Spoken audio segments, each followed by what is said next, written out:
आज मेरा एक सवाल था, अल्पसूचित प्रश्न विधानसभा में 6ठे नंबर पर था, मगर सरकार ने उसका उत्तर ही नहीं दिया।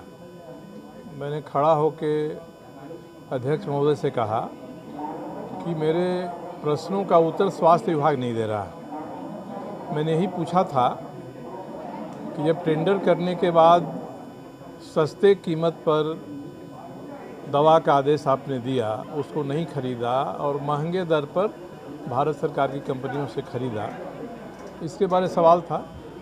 इसका जवाब नहीं दिया इन्होंने। इसके पहले मानसून सत्र में जुलाई में मैंने प्रश्न पूछा था कि कोविड में जो देनी थी सहायता राशि लोगों को मिली कि नहीं मिली। आज तक उसका जवाब नहीं मिला। विधानसभा सचिवालय ने 2 बार रिमाइंडर दिया है विभाग को कि सप्ताह भर के भीतर जवाब दीजिए। विभाग ने जवाब नहीं दिया है। तो मुझे लगता नहीं है कि ऐसे सवालों से स्वास्थ्य विभाग कतरा क्यों रहा है।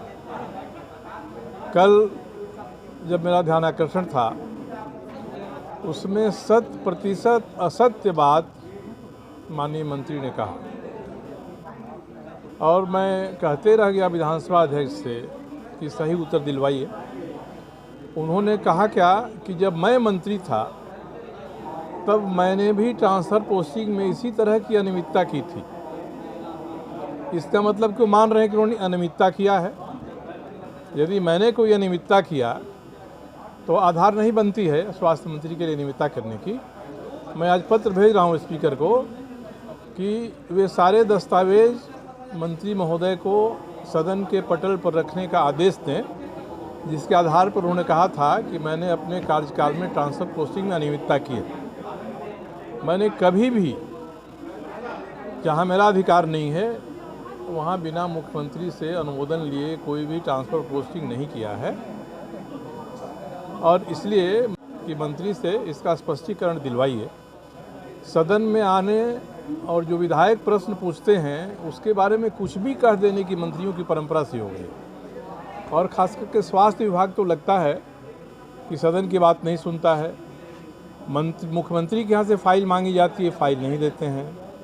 तो ये तो पर्याप्त कारण है कि मुख्यमंत्री सामूहिक दायित्व का जो सिद्धांत है उसका उल्लंघन करने के कारण स्वास्थ्य मंत्री को अविलंब मंत्रिपरिषद से हटा दें। अब क्यों वो बर्दाश्त कर रहे हैं? आखिर मुख्यमंत्री की नहीं चलेगी, मुख्य सचिव मांगेंगे, संचिका नहीं आएगी स्वास्थ्य विभाग से। इससे गंभीर बात क्या हो सकती है? तो मैंने आज कहा खड़ा होकर कि अध्यक्ष महोदय, ऐसा लगता है कि सरकार ने स्वास्थ्य विभाग को छूटा सांड करार दिया है कि राज्य भर में जहां मुंह मारना है, जहां चरना है, वहां चरते रहो। इसलिए मैंने जो सवाल उठाए हैं उनका सही उत्तर लेने की मैं पर्याप्त कोशिश करूंगा। जो भी विधि सम्मत कार्रवाई है मैं सो करूंगा।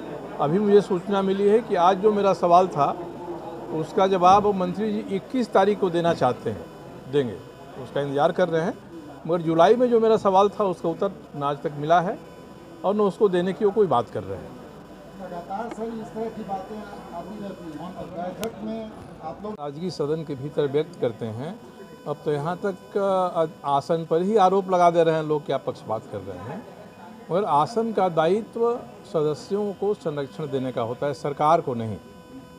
सदस्य को संरक्षण दीजिए कि सरकार से वो सही बात को गलवा सकें। इसमें कोताही हो रही है और मैं जब भी मिलता हूँ माननीय अध्यक्ष महोदय से मैं ये कहता हूँ कि आपको अपने इस दायित्व का पालन करना चाहिए।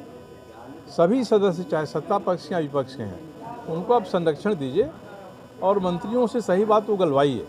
मंत्री भाग रहे हैं, लिखित उत्तर गलत उत्तर आते हैं, अवमानना की कार्रवाई होनी चाहिए, नहीं हो रही है।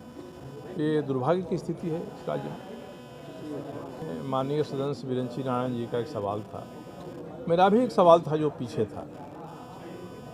उत्तर सरकार सही नहीं दे पाई। अखबारों में भी छपा, कैबिनेट में निर्णय भी हुआ है कि सरकार जो लक्ष्य रखा है राजस्व वसूली का इस वर्ष 2500 करोड़ रुपया, उसी को घटा के 2000 करोड़ रुपया करना चाह रही है।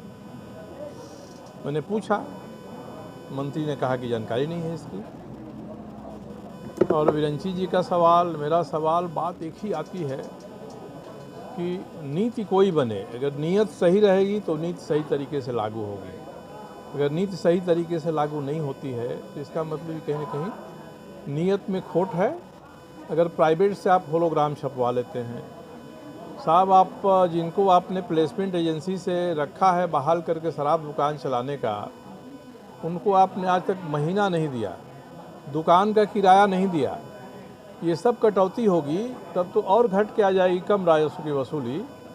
तो इसका नतीजा है कि सभी शराब का ज़्यादा दाम ले रहे हैं, शराब में पानी मिला रहे हैं और अब नीति बदलने का कोई अर्थ नहीं है, क्योंकि राज्यपाल महोदय ने कहा और साफ तौर पे फाइल में मेंबर बोर्ड ऑफ रेवेन्यू ने लिखा।